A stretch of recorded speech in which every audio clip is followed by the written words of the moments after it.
శ్రీమాత్రే నమ. జయ గురు దత్తాత్రేయ నమ. ఈ వీడియోలో మనం మీనరాశి వారికి జూలై నెల మాస ఫలితాలు తెలుసుకునే ప్రయత్నం చేద్దాం. మరి మీనరాశి వారికి రాశియందు సంచరిస్తున్న శనిగ్రహ ప్రభావం వల్ల చేసే ప్రయత్నాలు, తలపెట్టే కార్యక్రమాలు ఏదో విధంగా ఆలస్యం అవడం జరుగుతూ ఉంటుంది. మనం ఎంత తొందరపడుతుంటే అవి అంత ఆలస్యం అవుతుంటాయి. అలాగే కొన్ని అవకాశాలు వచ్చినప్పటికీ కూడా అవి మీ యొక్క అసమర్థత వల్లనో, సరైనటువంటి ధనం చేతిలో లేకపోవడం వల్ల ఆ అవకాశాలు కోల్పోవడం జరుగుతూ ఉంటుంది. సో ఇది చాలా వరకు మనసుకి హట్టు కలిగించే అవకాశం అన్నమాట. ఇతరులు ఏమనుకుంటారో, కుటుంబ సభ్యులు ఏమనుకుంటారో అనేది ఎక్కువగా జాతకుడు మదన పడుతూ ఉంటాడు. అయితే దీన్ని అధిగమించాలి అనుకుంటే కఠోరమైనటువంటి నిర్ణయాలు తీసుకోవాల్సి ఉంటుంది. అంటే కొద్దిగా శరీరాన్ని కష్టపెడుతూ క్రమశిక్షణతో కొన్ని ఆలోచనల నుంచి తప్పుకొని కొన్ని మంచి అలవాట్లు చేసుకోవడం వల్ల ఈ చిన్న చిన్న సమస్యల నుంచి కానీ, పెద్ద పెద్ద ఆర్థిక సమస్యల నుంచి కానీ బయటపడడానికి కావలసినటువంటి మనోధైర్యాన్ని జాతకుడికి లభించడం జరుగుతూ ఉంటుంది. ముఖ్యంగా విద్యార్థులైనా, పెద్దవాళ్ళైనా శని వల్ల ఏర్పడినటువంటి బద్ధకాన్ని, పోస్ట్ మెంటాలిటీ అంటే ప్రతిదీ వాయిదా వేస్తుంటాం.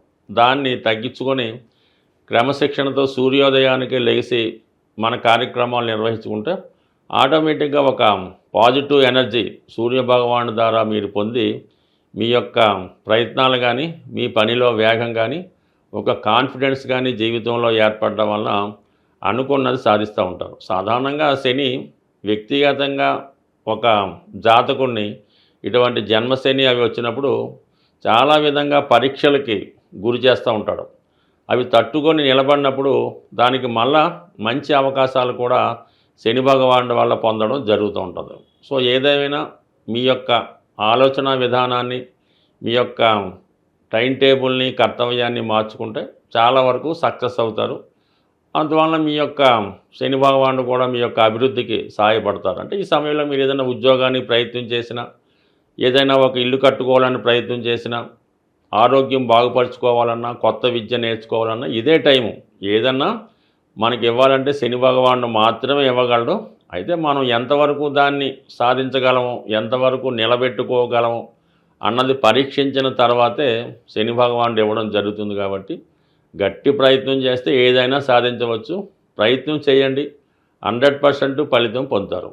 ఇక దానికి మనకి చతుర్థంలో ప్రస్తుతం గురుగ్రహం, రవిగ్రహం సంచరిస్తున్నారు జూలై 16 వరకు. అంటే ఈ సమయంలో మీరు ఏదైనా సొంత గృహం కొనుక్కోవాలన్నా, కొత్త ఇంట్లోకి మారాలన్నా ఇది సరైనటువంటి సమయం. అంటే రుణం ద్వారా మీరు ఒక స్థిరాస్తి కొనుక్కునే ఆలోచన ఈ సమయంలో నెరవేరుతుంది. లేదంటే మీ పిల్లల్ని ఏదైనా దూర ప్రాంతం కానీ, విదేశం కానీ పంపాలనుకుంటే దానికి కూడా ఇది సరైన సమయం. అంటే మీ యొక్క కుటుంబ సంబంధించిన విషయాల్లో ఏదో ఒక శుభం అన్నది జరుగుతుంది. అంటే మీకన్నా మీ కుటుంబ సభ్యులు ఎక్కువగా సంతోషించడం ఈ గ్రాసిది చెప్తూ ఉందన్నమాట.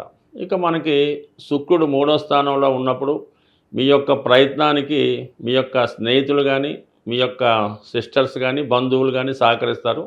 అంటే స్త్రీ యొక్క సహకారంతో మీరు ఈ అభివృద్ధి సాధిస్తారన్నమాట. ఏదైనా స్థిరాస్తి కొనడం కానీ, ఒక వాహనం కొనడం కానీ, మీ యొక్క ప్రయత్నం కూడా ధైర్యంగా ముందుకు వెళ్ళగలుగుతారు. అంటే ఈ సమయంలో ఈ మీనరాశి వారు గతంలో అందరికీ సహాయపడి వారి యొక్క సమస్యలకి కారణమై ఉంటారు. కానీ ఈ సమయంలో ఏంటంటే మీరు ప్రతిదానికి బలహీనపడి మనం ఏమీ చెయ్యలేము అన్నటువంటి ఒక నిరాశ, నిస్పృహకు రావడం జరుగుతూ ఉంటుంది. ఈ సమయంలో మీకు ఎవరన్నా అండదండగా ఒక బలమైనటువంటి ఆపన్న హస్తం, ఒక స్నేహస్తం కానీ, ఒక అభయహస్తం కానీ లభించినప్పుడు కంపల్సరీగా మీరు ఎంత కఠినమైనటువంటి సమస్యనైనా పరిష్కరిస్తారు. అయితే ఈ శుక్రుడు 3వ స్థానంలో ఉండడం వల్ల స్త్రీల యొక్క సహకారం లభిస్తుంది. అంటే అమ్మగారా, తల్లి, కూతుర ఎవరన్నా సహాయపడడం వల్ల చాలా ధైర్యంగా మీరు ముందుకు వెళ్తారు, మీ ప్రయత్నాలు నెరవేర్చుకుంటారు. అలాగే బుధుడు 5వ స్థానంలో ఇంచుమించుగా ఈ నెలంతా సంచరించడం జరుగుతుంది. దానివల్ల మీలో ఉన్నటువంటి విద్వత్తుకి, మీలో ఉన్నటువంటి తెలివితేటలకి సంపూర్ణమైనటువంటి విజయం రావడం జరుగుతూ ఉంటుంది. కంపల్సరీగా మీరు మీ ఆలోచనకి పదును పెట్టండి. ఏదైనా ఒక విషయాన్ని 1-2 సార్లు ఆలోచించి నిర్ణయం తీసుకుంటే మీ ప్రయత్నంలో కంపల్సరీగా మంచి ఆలోచనలతో విజయం సాధిస్తారు. దానికి సపోర్ట్ చేస్తూ 6వ స్థానంలో కుజుడు, ధన భాగ్యాధిపతిగా కుజుడు 6వ స్థానంలో కేతుగ్రహంతో కలిసి ఉండడం వలన చిన్న చిన్న సమస్యలు, రుణ సమస్యలు కానీ, ఆర్థిక సమస్యలు కానీ, కోర్టు సమస్యలు కానీ, స్థిరాస్తి సంబంధించిన వ్యవహారాలు కానీ, భార్యాభర్తల మధ్య విభేదాలు కానీ 100% మీకు అనుకూలంగా రావడం జరుగుతూ ఉంటుంది. సో దీనివల్ల మీకు కొంత ఫ్రీ అవుతారు, చేసే ప్రయత్నంలో ముందుకు వెళ్ళగలుగుతారు. ఎటువంటి ఒత్తిడి లేకుండా మీ పని మీరు చేసుకుంటూ ఈ చక్కగా మంచి సక్సెస్ పొందడానికి మీకు ఈ గ్రహస్థితి కారణమవుతుంది. అంటే మీరు చేయవలసిందల్లా కొద్దిగా మీ టైం టేబుల్ మార్చుకొని పొద్దున్నే లెగిసి మీ దినచర్య ఎక్కడి నుంచి ప్రారంభించుకుంటే చాలా టైం దొరికినట్టు ఉంటుంది, చాలా ఫ్రీ అవుతారు. అలాగే ఒక కాన్ఫిడెన్సు, ధైర్యం మీలో కలుగుతుంది. సాధారణంగా మనకి ఈ గ్రహాల యొక్క సంచరిస్తున్నప్పుడు గ్రహాల యొక్క అనుకూలత కొరకు ఆ నెలలో కొన్ని ముఖ్యమైనటువంటి పండగలు కానీ, కొన్ని పర్వదినాలు కానీ రావడం జరుగుతూ ఉంటుంది.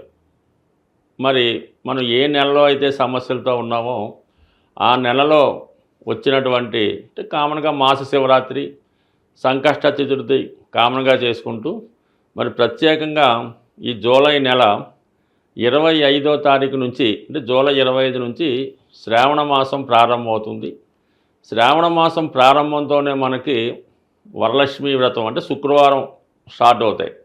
ఈ 4 శుక్రవారాలు అంటే శ్రావణ మాసంలో వచ్చినటువంటి మొదటి శుక్రవారం మొదలుకొని ఇంచుమించుగా నెలాఖరుకు వచ్చే 4 కానీ 5 కానీ శుక్రవారాలు ఉంటాయి కదా. ఆ శుక్రవారాలు స్త్రీ పురుష భేదం లేకుండా ప్రతి ఒక్కరూ విధి విధానంగా అమ్మవారిని పూజించుకోవడం, అంటే ఇంటికాడ వ్రతం చేసుకున్న వాళ్ళు చేసుకుంటారు, లేని వాళ్ళు అమ్మవారి ఆలయం దర్శించి అమ్మవారికి మీకు కలిగిన విధంగా ఏదో విధంగా అమ్మవారికి కానుకలు సమర్పించి మరి ఆ రోజంతా నియమంగా ఉండడం వలన వీలైతే ఆ రోజు కనకదారా స్తోత్రం పారాయణ చేయడం వల్ల కానీ, ఏదన్నా మీ యొక్క కుటుంబంలో స్త్రీలకి అంటే మీకు మదరో, సిస్టరో, వదిన గారులకో ఏదో ఒక శుక్రవారం వాళ్ళకి చీర, జాకెట్ అటువంటి పశు సంబంధించినటువంటి కానుకలు ఇవ్వడం వల్ల అంటే ముఖ్యంగా మీరు శ్రావణ మాసంలో మీ కుటుంబంలో ఉన్నటువంటి స్త్రీలని సంతోషపెట్టడం వల్ల మీ ఇంట్లో ధనలక్ష్మి కొలువు ఉంటుంది, మీకు కూడా ఏదో విధంగా ఐశ్వర్యం కలిసి వస్తుంది. అలాగే ఇది మొత్తం నెలంతా కూడా ఆషాఢ మాసం ఉంటుంది కాబట్టి ఈ ఆషాఢ మాసంలో కూడా ఇది అమ్మవార్లకి ఇష్టమైన రోజు కాబట్టి, అలాగే వారాహి నవరాత్రులు కూడా ఇదే సమయంలో అటు ఇటుగా జరుగుతుంటాయి. వీటన్నిటిలో మీరు మీ గ్రామదేవత ఎవరైతే ఉంటారో, మీ కులదేవత ఎవరైతే ఉంటారో ఆ దేవాలయాన్ని దర్శించి అమ్మవారికి ఒడిబియ్యం సమర్పించడం వల్ల ఏదైనా మనం ఈ లక్ష్మీ స్వరూపాలైనటువంటి అమ్మవారిని పూజించుకోవడం వల్లకి అనువైనటువంటి రోజులు ఈ శ్రావణ మాసం అలాగే ఆషాఢ మాసం. అందువల్ల కంపల్సరీగా మీ గ్రామ దేవతను సందర్శించుకొని ఆ అమ్మవారి యొక్క ఆశీస్సులు పొందడం వల్ల ఆర్థిక పరంగా చాలా సక్సెస్ పొందడం జరుగుతూ ఉంటుంది. అలాగే వీలైతే ఈ నెలలో ఏదో ఒక సోమవారం కానీ ఏ రోజన్నా పర్లేదు శివాలయంలో మారేడు దళాలతో శివుణ్ణి అభిషేకం చేయడం వల్ల మీకు ఎటువంటి ఆర్థికపరమైన సమస్య ఉన్నా తొలగిపోయే అవకాశం ఉంటుంది. స్వస్తి.